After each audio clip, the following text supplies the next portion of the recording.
Arpit Mishra. Today I am going to teach you or explain you about industrial revolution in India. So we will start from the beginning. From the beginning. So we will talk about in Hindi. We will talk in Hindi. तो आज हम लोग बात करेंगे industrial revolution के बारे में हमारे इंडिया में जब एकदम स्टार्टिंग से जब स्टार्ट मतलब शुरू हुई इंडस्ट्रियल रेवोल्यूशन तब से बात करेंगे। तो जो हमारी इंडस्ट्रीज थी पहले जो हमारा इंडिया था भारत बहुत ही फेमस था सिल्क ट्रेड सिल्क और जूट के लिए बहुत फेमस था सिल्क और कॉटन के लिए बहुत फेमस था हमारा इंडिया। हमारे यहाँ से ट्रेड होते थे यूरोपियन जो ट्रेडर्स होते थे वो यहाँ से सिल्क के कपड़े और ये कॉटन के लेकर जाते थे और जाके यूरोपियन मार्केट्स में और अमेरिकन मार्केट्स में उसको सेल करते थे। इससे उनका भी प्रॉफिट होता था। हमारे मुगल्स उस समय मुगल्स का जो शासन था वो मुगल्स का शासन होता था उस समय। तो होता ये था कि उसमें मुगल्स को भी प्रॉफिट मिलता था उसमें कमीशन मिलती थी।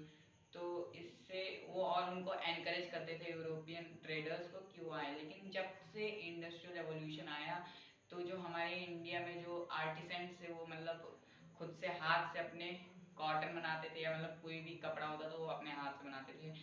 तो इससे क्या होता था कि ज़्यादा समय में बहुत कम काम हो पाता था। और इंडस्ट्रियल रेवोल्यूशन हमारे इंडिया में पहले नहीं आया, पहले ब्रिटेन में आया।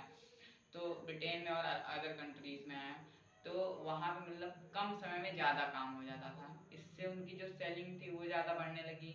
और उसके बाद में एक कैलिको एक्ट लगाया ब्रिटेन ने क्योंकि जो सिल्क ट्रेड और इस सब की बहुत ज़्यादा मांग होने लगी ब्रिटेन में हमारे यहाँ के सिल्क और कॉटन की। तो इससे जो वहाँ के मैन्युफैक्चरर्स थे उनको बहुत ज़्यादा प्रॉब्लम होने लगी, बहुत ज़्यादा प्रॉब्लम को उनको फेस करना पड़ता था। तो हुआ ये कि जो वहाँ के मैन्युफैक्चरर्स थे वो ब्रिटिश गवर्नमेंट से उन्होंने कहा कि मतलब उन्होंने डिमांड की कि मतलब जो इंडियन क्लॉथ्स हैं सिल्क के और कॉटन के उन्हें मतलब बैन कर दिया जाए। तो इससे जो गवर्नमेंट थी उन्होंने एक एक्ट चलाया कैलिको एक्ट जिससे जो पॉइंटेड कॉटन क्लॉथ्स या पॉइंटेड क्लॉथ्स जो इंग्लैंड में आते थे उनको बैन कर दिया गया इंडिया से।